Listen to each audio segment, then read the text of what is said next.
Gênesis 27. Nós daremos sequência hoje à nossa série de Gênesis. Temos visto muitas coisas até aqui. Temos visto a história de um filho enganado, de um pai enganado, de um filho que engana, de toda uma dinâmica familiar entre os irmãos que parece tão fora de lugar, parece tudo tão errado, parece tudo tão contaminado. E temos visto isso repetidamente ao longo dos sermões anteriores. E veremos hoje o que o nosso texto nos tem reservado. Gênesis capítulo 27, versículo 46. Leremos até o versículo 9 do capítulo 28. Então, Gênesis 27, 46 até 28, 9. Então Rebeca disse a Isaque: estou aborrecida da vida por causa das filhas de Et. Se Jacó tomar esposa dentre as filhas de Et, tais como estas, as filhas dessa terra, de que me servirá a vida? Isaque chamou Jacó, e dando-lhe a sua bênção, lhe ordenou, dizendo: não escolha uma esposa dentre as filhas de Canaã. Levante-se e vá a Padã-Arã, a casa de Betuel, pai de sua mãe, e tome lá por esposa uma das filhas de Labão, irmão de sua mãe. Que o Deus Todo-Poderoso o abençoe, faça com que seja fecundo e o multiplique para que você venha a ser uma multidão de povos. Que Ele lhe dê a bênção de Abraão, a você e a sua descendência, para que você possua a terra de suas peregrinações, concedida por Deus a Abraão. Assim, Isaque despediu Jacó, que se foi a Padã-Arã, a casa de Labão, filho de Betuel, arameu, irmão de Rebeca, mãe de Jacó e de Esaú.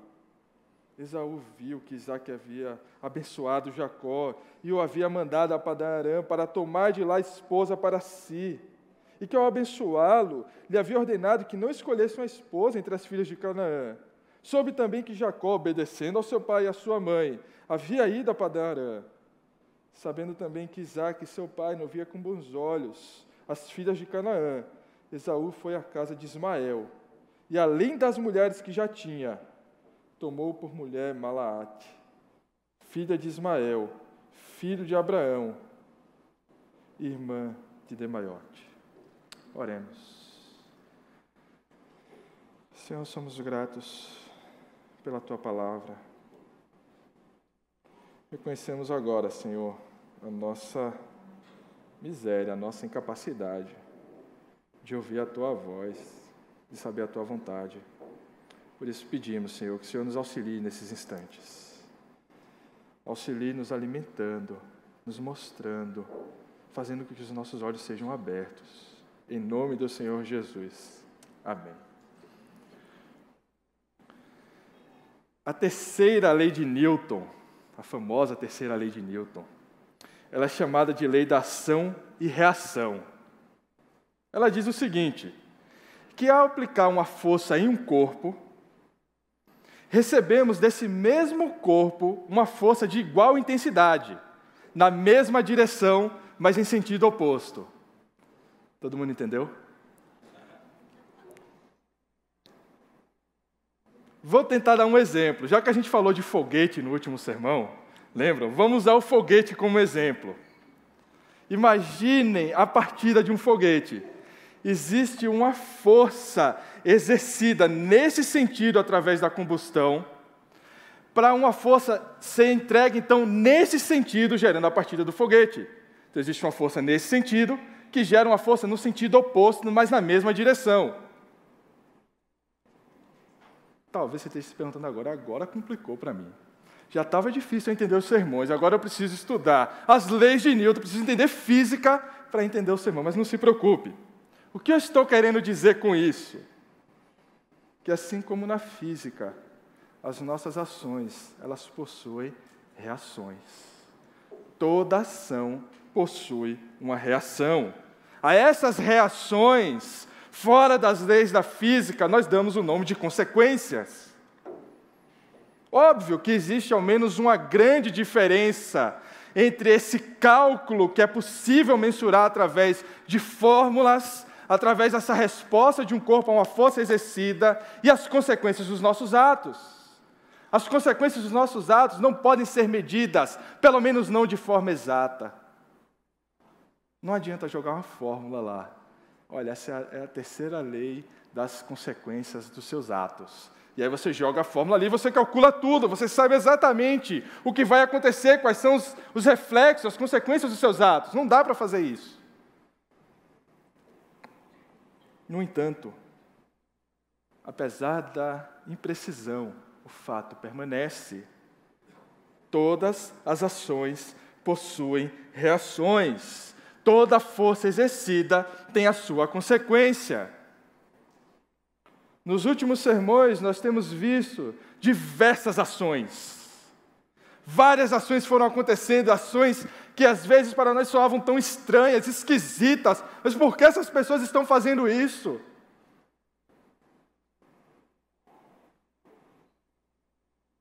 No texto de hoje, nós vamos ver algumas das consequências.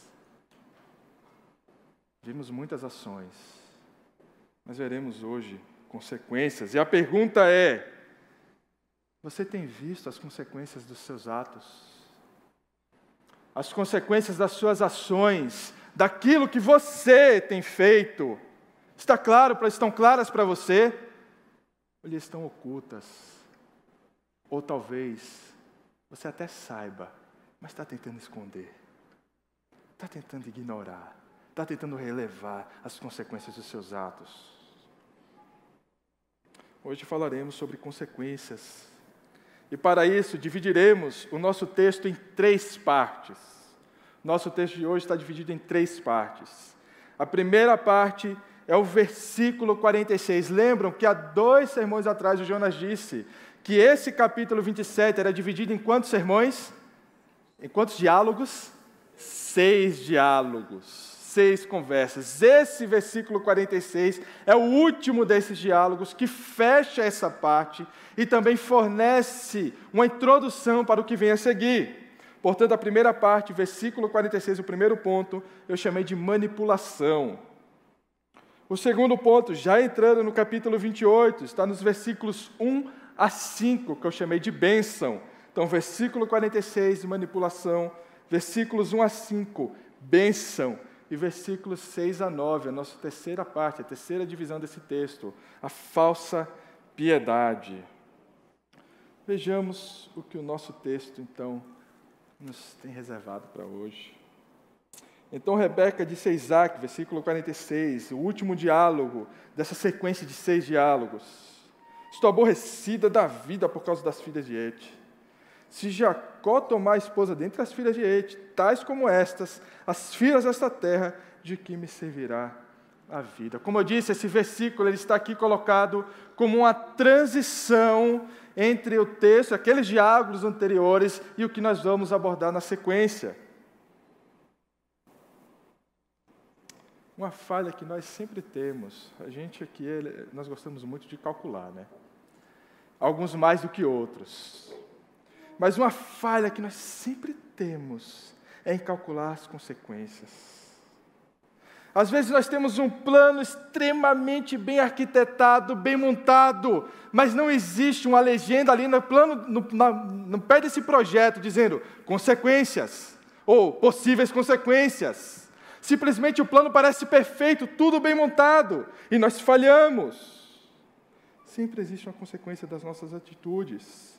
E aqui, exatamente nesse texto, nesse versículo 46, nós vemos a primeira consequência dos atos que temos visto nos sermões anteriores. A consequência para Isaac e para Rebeca é a perda do seu relacionamento. Eles não mais conseguem falar diretamente um com o outro. Eles não mais possuem aquela intimidade, aquela sinceridade que deveria existir entre o casal.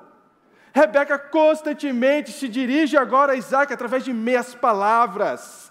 de palavras bem arquitetadas, de planos pensados, de palavras organizadas, mas não mais de forma aberta, não mais de forma sincera. Eles estão envoltos na dinâmica que estabeleceram na relação familiar, de forma que o seu próprio relacionamento foi afetado. Percebam, nós sabemos por que Rebeca está falando isso, certo? Nós já sabemos disso. Já sabemos que ela ouviu que Esaú consolava o seu coração pensando em matar o seu irmão, porque ele roubou a primogenitura e a bênção, e ela, sabendo disso, traçou um plano para simplesmente salvar Jacó. Vocês percebam que ela não chega em Isaac dizendo, olha, amorzinho, meu amor, eu sei que a gente estava brigando, mas veja bem, o que foi feito aqui foi a vontade de Deus. Você tinha um oráculo, o que você fez era o que tinha que ser feito. Agora o nosso filho, a gente está prestes a um desastre familiar, a gente precisa organizar a nossa família. Não, ela não faz isso. Ela não fala de forma aberta, ela não fala de forma sincera, mas ela manipula, como todo o ciclo que nós temos visto ao longo desses sermões, para conseguir aquilo que ela queria, sem falar aquilo que ela realmente desejava. E ela faz isso, inclusive, dando aquela alfinetada, mais uma vez, em Esaú, né? Dizendo, olha, está vendo como você fez certo? Se Jacó fizer igual a Esaú, de que me serve a vida? Vamos mandar ele para arrumar uma esposa. Mas, no fundo, nós sabemos. Ela quer salvar. Ela está usando meias palavras para conseguir o que ela quer. Percebam as consequências daquilo que aconteceu até aqui.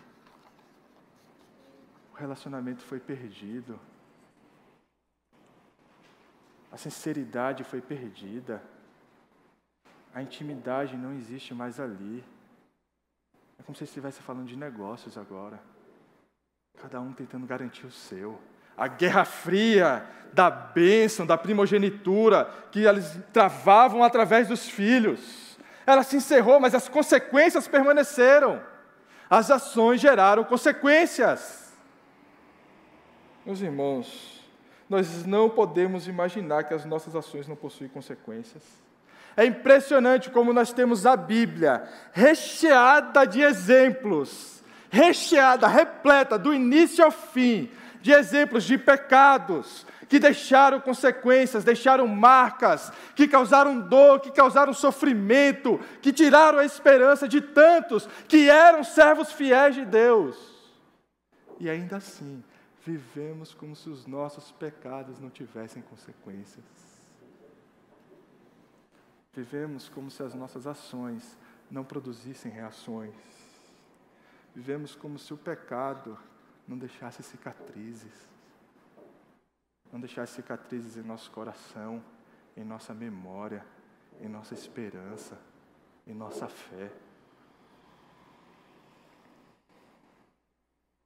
E é interessante que mesmo quando o nosso relacionamento com Deus é afetado, mesmo quando envolto nessa dinâmica, nós não mais nos dirigimos a Deus de forma direta, mas olhamos para Deus e talvez traçando um plano, usando meias palavras, para conseguir de Deus o que a gente quer. Mesmo assim, quando o nosso relacionamento com Deus é afetado, nós insistimos em ignorar, como se nós pudéssemos manipular Deus, como se nós pudéssemos esconder as coisas de Deus.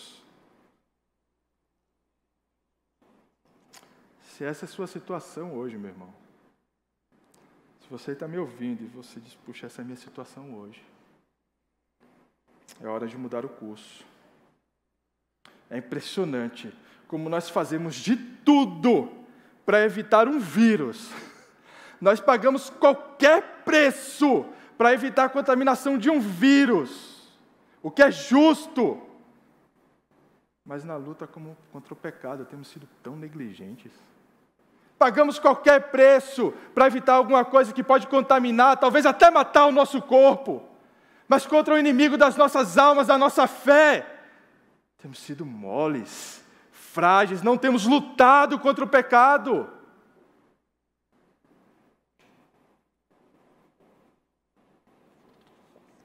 Temos usado de um zelo imoral e feito tão pouco contra aquilo que deixa cicatrizes em nossa fé.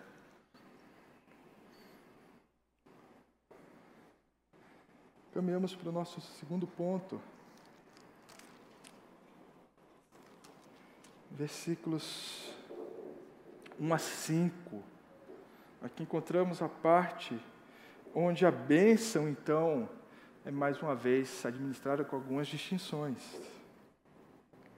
Depois dessa manipulação, mais uma vez bem-sucedida, a gente pode falar o que quiser de Rebeca, né? Mas ela vai conseguindo ali o que ela vai manipulando, o que ela vai arquitetando. Mas lembre-se, toda ação tem uma reação. Tudo o que fazemos tem uma consequência. Isaac chamou Jacó, versículos 1 a 5. Primeiros versículos 1 e 2. E dando-lhe a sua bênção, lhe ordenou, dizendo: não escolha uma esposa dentre as filhas de Canaã. Levante-se e vá a Padã-Arã, a casa de Betuel, pai de sua mãe, e tome lá por esposa uma das filhas de Labão, irmão de sua mãe. Essa segunda cena, ela nos mostra mais uma consequência. Lembra alguns sermões atrás que nós vimos Isaac como um caçador, obstinado, alguém que lutava pelos seus planos, guiado pelo seu desejo, pelo seu estômago, pela sua fome. Ele era obstinado e lutava com todas as forças, mesmo conhecendo o oráculo que dizia lá no início que o mais velho serviria ao mais novo. Ainda assim, ele lutava com tudo que tinha. Mas agora, vemos não esse Isaac. Parece que o Isaac caçador não está mais aqui. Parece que vemos agora Isaac como um homem vencido. Um homem que não tem mais como lutar pelos seus planos. A sua obstinação, nesse caso, parece ter se encerrado. Isaac parece ter percebido que não adianta lutar com Deus. Talvez você esteja se pensando, mas a luta de Isaac não era com Jacó e com Raquel. Não, meu irmão. A luta de Isaac era com Deus, com a sua fome, com o seu desejo de fazer tudo o que Ele deseja. Com nossa fome, com o nosso desejo de fazermos com que Deus faça tudo conforme nós queremos. E só assim seremos abençoados.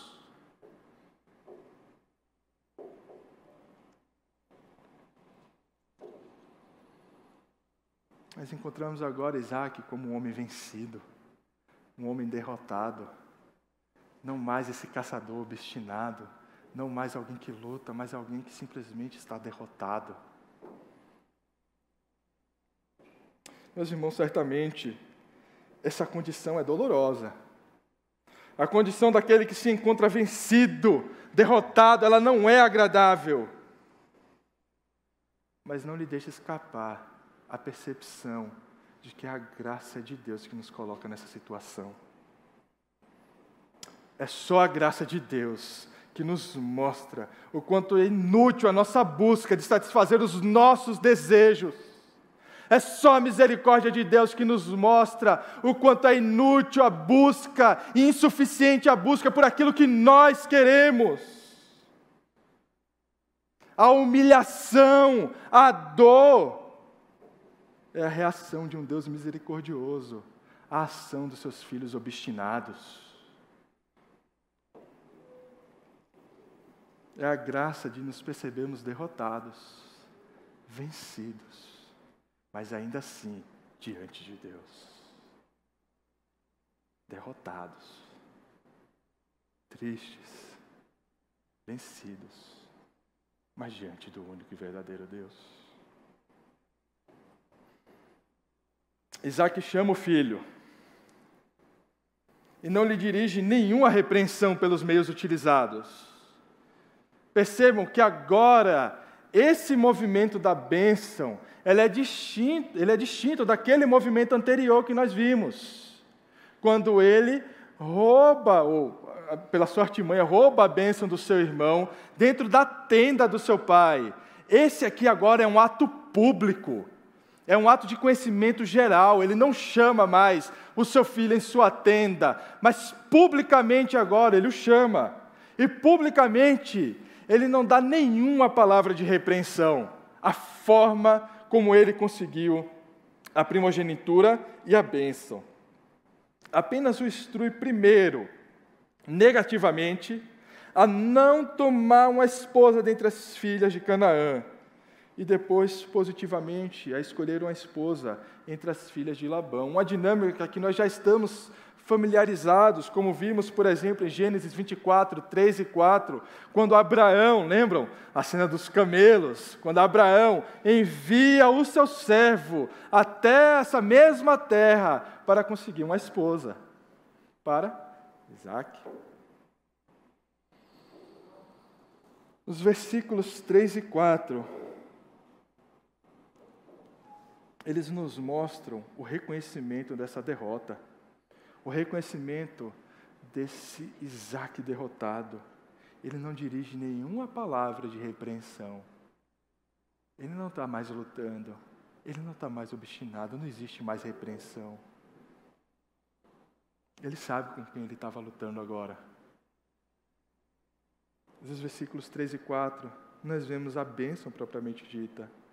Que o Deus Todo-Poderoso o abençoe, faça com que seja fecundo e o multiplique para que você venha a ser multidão de povos.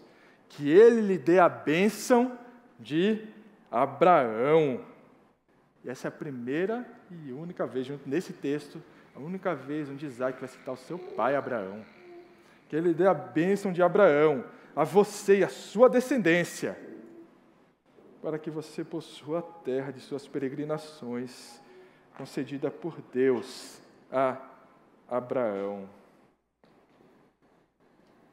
Isaque confere publicamente a bênção a Jacó, e ele faz isso citando o seu pai Abraão, estabelecendo Jacó como próximo elo da cadeia, como aquele que seria o próximo representante do povo de Deus, como aquele que é o próximo que será o cabeça daquela família, daquele povo, como aquele que é o próximo que continuará conduzindo a criação desse povo segundo os planos de Deus.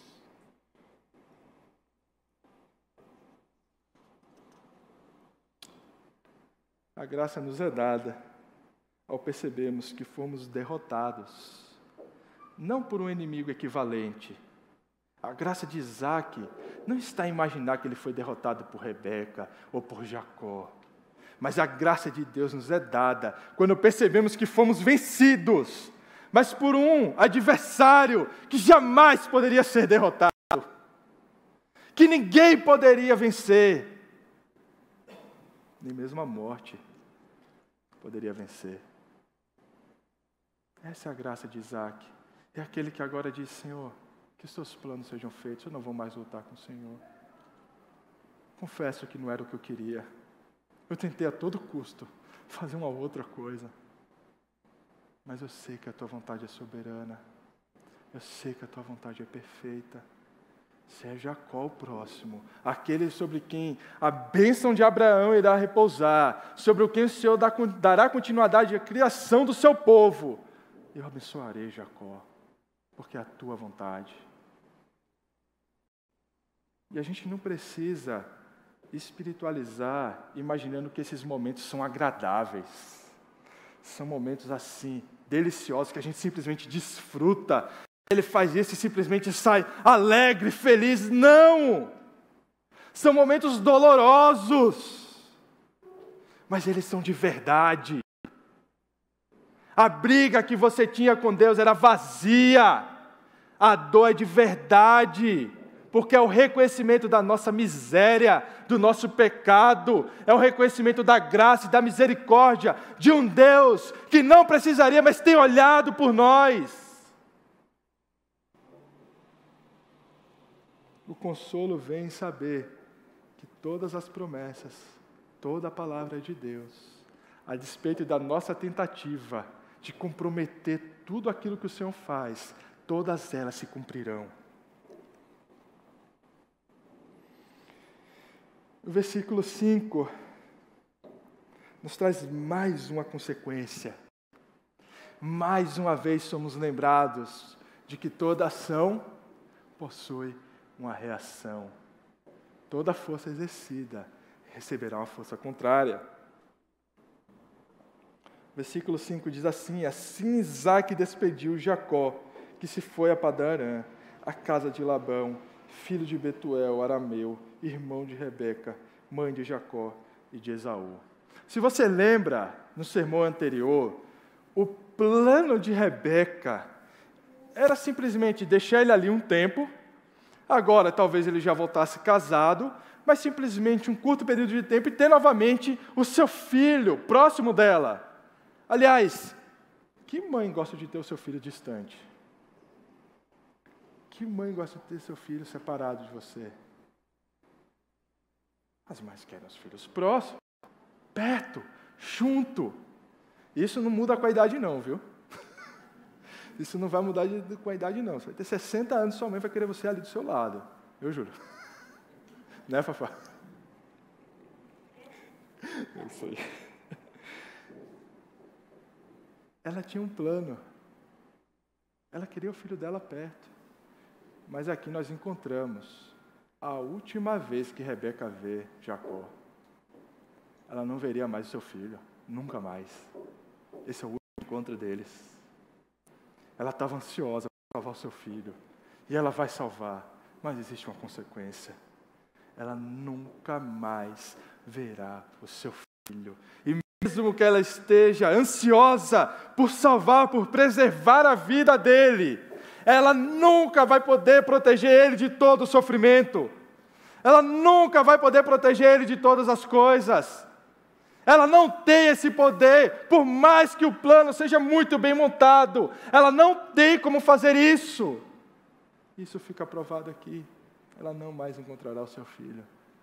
O terá por perto. Nunca mais o verá. E ela morrerá sem um memorial. Mas essas são cenas, são um pequeno spoiler das próximas cenas dessa série de sermões. Caminhamos então para o nosso terceiro ponto. Os versículos 6 a 9, que encontraremos mais uma consequência das ações que foram tomadas ao longo dos últimos textos que analisamos. E no contexto de uma dinâmica que estamos bem familiarizados. Sabe como estamos quando estamos fazendo tudo errado? Quando a gente vê claramente aquela dinâmica de um abismo chama outro abismo. A gente está fazendo tudo errado. E quando a gente tenta consertar, o que a gente faz? Piora. E a gente vai, não, agora eu vou ajeitar, agora eu achei a solução. E o que acontece? Piora. Tudo o que a gente precisava fazer nessa hora, o que era? Simplesmente, puxa, não, peraí. Eu preciso parar, respirar, eu preciso refletir, né? É um negócio meio zen, né? Refletir, preciso orar, fazer uma autocrítica e tentar corrigir as coisas do jeito certo. Isso era o que nós deveríamos fazer, certo? Mas o que nós fazemos? Outra coisa. Completamente diferente. Não fazemos nada disso. Continuamos tentando consertar. Agora a solução que a gente faz, piora as coisas, complica mais, comete um erro em cima de outro erro. E aí a gente começa a dizer, nossa, será que esse inferno não vai acabar? Talvez a gente até amaldiçoe a Deus, os signos, os astros, o destino, qualquer coisa, menos as nossas ações. Qualquer coisa, menos as nossas ações, as atitudes que nós tomamos. É exatamente o que vemos nessa terceira parte do texto. Diferente de Isaque, Esaú não se dá por vencido. Se encontramos Isaque, um homem que se deu por vencido, dizendo, Senhor, eu estava lutando contra ti, mas agora é a tua vontade que está sendo feita. Esaú não se dá por vencido. Ele continua sendo um caçador. Ele permanece sem se dar conta que não importa o que ele fizer, os planos de Deus permanecerão. Ele continua demonstrando a obstinação da semente da serpente, aquela mesma que tenta buscar um buraco, um lugarzinho ali na palavra de Deus, nos planos de Deus, um lugar que talvez, pela nossa justiça, por justiça própria, nós possamos ser perdoados. Talvez pelo meu mérito, talvez pelas coisas que eu fizer, se eu fizer agora coisas boas, talvez eu possa então ser redimido.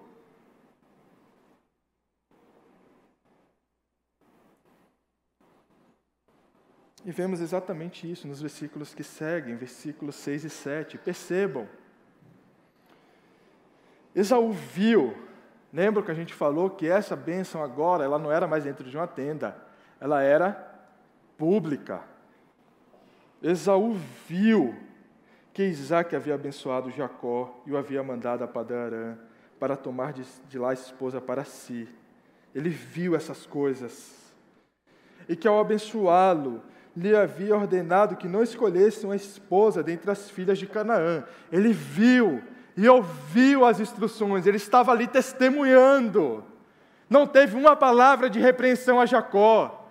Não dirigiu nenhuma palavra de repreensão. Aquilo que Jacó estava recebendo devia ser dele, e por isso ele não consegue descansar o coração. Ele continua obstinado.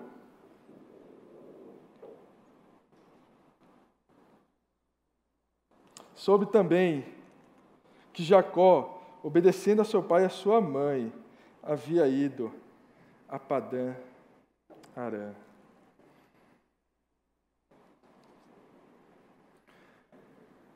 Esaú não se dá por vencido. A essa altura do campeonato, certamente, todos conheciam o oráculo que dizia que o mais velho serviria ao mais novo. Ele ouve as instruções dadas a Jacó, ele testemunha a bênção sendo entregue para ele, tudo aquilo que deveria ser seu, foi entregue para alguém que o enganou. Mas ele sabe que o que está acontecendo ali é o cumprimento da palavra de Deus, ele sabe disso.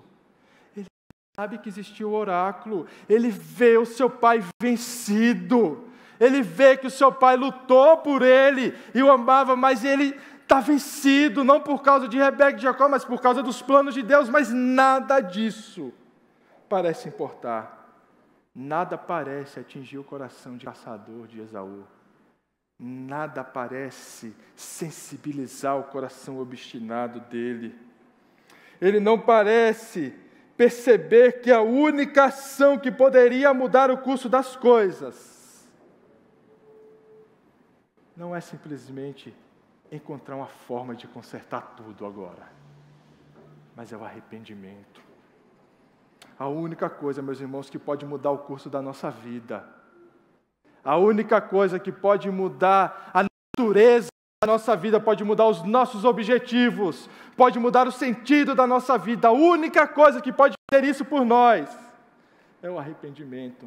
Não são metas profissionais, não são metas pessoais, todas essas coisas são importantes, mas a única coisa que pode de fato mudar a sua vida é o arrependimento. E parece que não vemos isso em Esaú. Até aqui não vemos, Esaú continua buscando atalhos. Esaú continua buscando os caminhos que o levem, talvez, a ser redimido pelos seus méritos, pela sua justiça própria. Não existem atalhos. É necessário reconhecer a nossa miséria diante de Deus. Mas não existe arrependimento em Esaú. Permanece o sentimento de alguém lesado que busca reparação. Permanecem a tristeza e a desesperança daqueles que, a despeito de todos os sinais, insistem em lutar com Deus. A tristeza e a desesperança daqueles que não conseguem enxergar o que acontece à sua volta e continuam, insistem em agir como se seus atos não tivessem consequências. Insistem em lutar com Deus. Essa obstinação é demonstrada nos versículos seguintes, versículos 8 e 9. sabendo também que Isaque, seu pai, não via com bons olhos as filhas de Canaã. Então ele percebeu, agora ele percebeu. Ele já tinha 2 esposas. Dentre as filhas ali de Canaã, ele já tinha 2. Mas agora ele descobriu que o pai dele não aprovava isso. E o que pensou? Vou falar com meu pai. Não. Vou dar um jeito de resolver agora essa coisa. Agora eu descobri o mistério. Agora encontrei a chave. O problema é que eu me casei com as pessoas erradas, não sou eu. É a mulher que o Senhor me deu. Ou as mulheres que o Senhor me deu, no caso de Esaú. Não fui eu. Eu casei com a pessoa errada, por isso que tudo isso está acontecendo. Ficou óbvio para Esaú. Aí ele tem simplesmente, como nós sempre temos nesses casos, aquela ideia genial. Vou tomar uma outra esposa. Isso vai resolver tudo. Vou tomar agora uma outra esposa. Vou procurar agora uma fonte justa, fidedigna, e dali eu vou tomar uma esposa. E agora tudo vai dar certo. E ele vai até Ismael, filho de Abraão. Mas parte daquela semente que foi rejeitada. Não é a semente eleita, não é o povo eleito, mas é parte daquele que foi rejeitado. Fruto do jeitinho, fruto das artimanhas, que teve a sua semente rejeitada. E ele vai até lá e toma a sua terceira esposa das filhas de Ismael.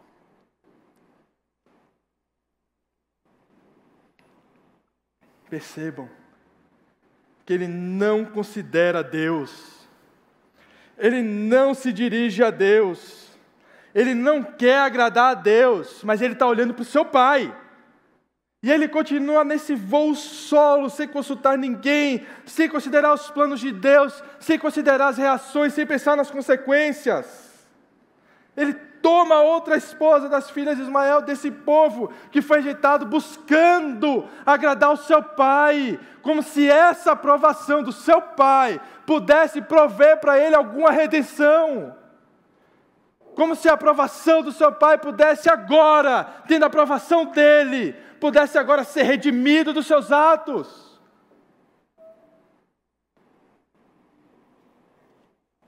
Quantas e quantas vezes baseamos a nossa fé naqueles que não podem nos salvar?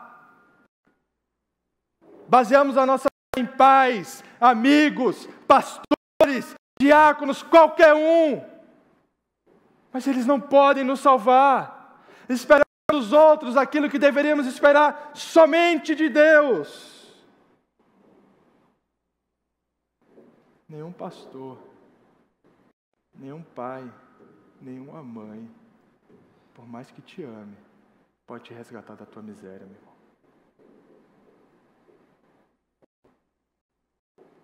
Ninguém pode ter o maior amor do mundo por você. Poderia dar a vida para salvar a sua vida, mas ainda assim esse sangue não pode lavar das suas misérias, a sua impureza. Portanto, tudo que amigos, familiares, pastores, se forem fiéis, têm a fazer é apontar para Deus.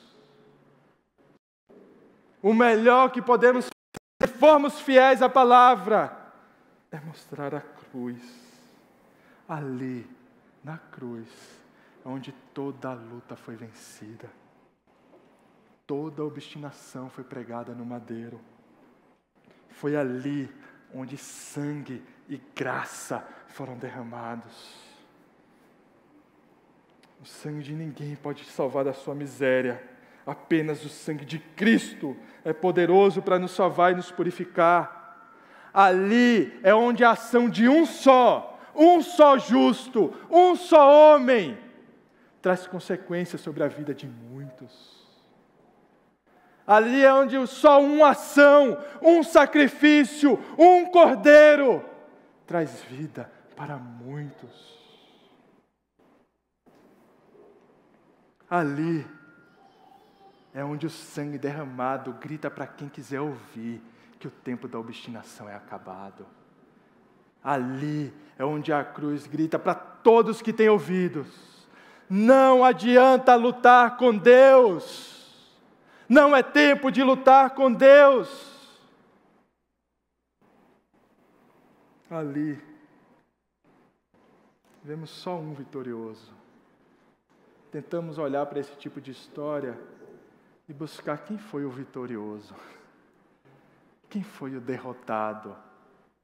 E quando olhamos para essa história, simplesmente não conseguimos entender, não conseguimos enxergar quem foi o vitorioso aqui, porque todos eles sofreram consequências dos seus atos.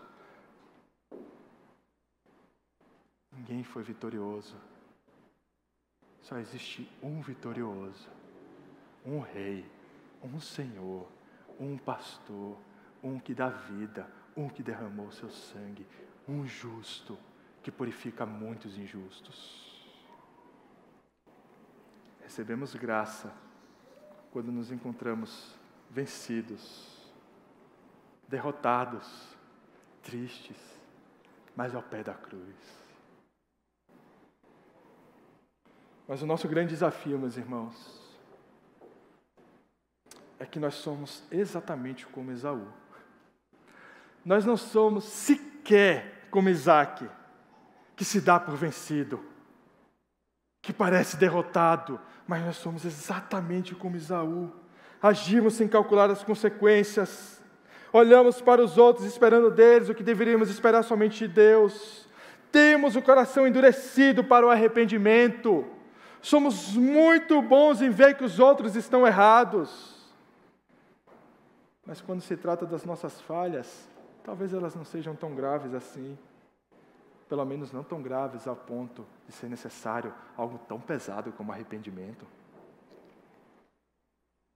Quantas vezes, assim como Esaú, temos olhado para as coisas que desejamos alcançar e vivido como se nós alcançássemos essas coisas, agora toda a minha vida faz sentido.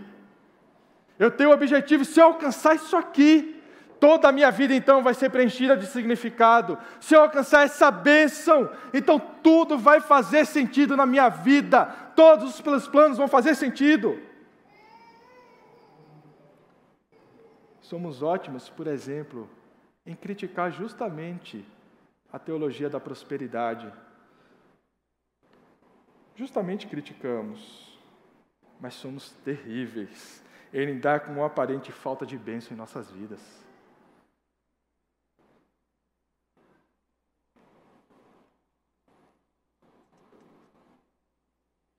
Continuamos cegos por uma pretensa justiça própria, que deveria ser suficiente, pelo menos, para Deus olhar para nós.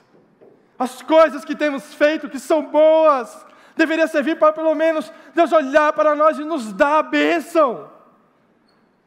Se não aquela bênção, pelo menos alguma bênção. E seguimos obstinados. A despeito de todos os sinais, não vemos a bênção de Deus derramada na história. Enquanto você buscar, meus irmãos, meu irmão, minha irmã, a sua redenção pela sua justiça própria, você se encontrará sem saída, sem sentido, sem esperança, você estará perdido. Não existe um justo, nenhum sequer. Temos visto isso ao longo dessa série de sermões. Mas como a Bíblia diz, quando a Bíblia diz que o Senhor abençoa o seu povo com a paz, como vimos no início do nosso culto, é a paz que nos liberta da nossa busca insana por justiça própria, da nossa busca descabida por autojustificação, por redenção pelos nossos méritos. Só Cristo é o justo. Ele é a bênção. Ele é a paz para o seu povo. Ele é a vida. Ele é o justo. Fora dele só existe tristeza, desesperança, só existe sofrimento. Nada vai preencher a sua vida de significado fora de Cristo. Nada pode te dar um sentido. Nada pode te dar uma razão para viver fora de Cristo. Só Ele possui a vida em suas mãos. Toda ação possui uma reação de igual intensidade. Essa é a terceira lei de Newton. Mas na lei do Evangelho, as coisas não são tão lógicas assim. Nem toda ação produz uma reação de igual intensidade. Percebam que se você dobrar os seus joelhos, clamar ao Senhor por misericórdia e graça, se arrependendo dos seus pecados, só esse fato basta para uma reação eterna. Basta para te entregar não uma reação, uma consequência de igual intensidade, mas algo eterno, algo que você jamais poderia pagar, algo que você jamais poderia comprar, algo que foi pago pelo sangue do Cordeiro de Deus. Chega de obstinação, meus irmãos. Chega de lutar com Deus. Olhe para a cruz, para o amor que está exposto ali. Entregue tudo ao Senhor. Não lute mais. Não mais seja obstinado. Não mais sirva como um caçador. Clame por perdão. Clame por arrependimento. E Ele te livrará da sua miséria. E o abençoará com esperança e paz. Se você deseja, meu irmão, nessa vida, se gloriar em qualquer coisa que seja na cruz, a cruz que vence a nossa obstinação, que transforma caçadores em ovelhas do Supremo Pastor. Não mais precisamos ser caçadores. Tudo que precisamos fazer é dobrar os nossos joelhos, clamar por arrependimento, graça e misericórdia, e o Senhor nos ouvirá. Vamos baixar as nossas cabeças.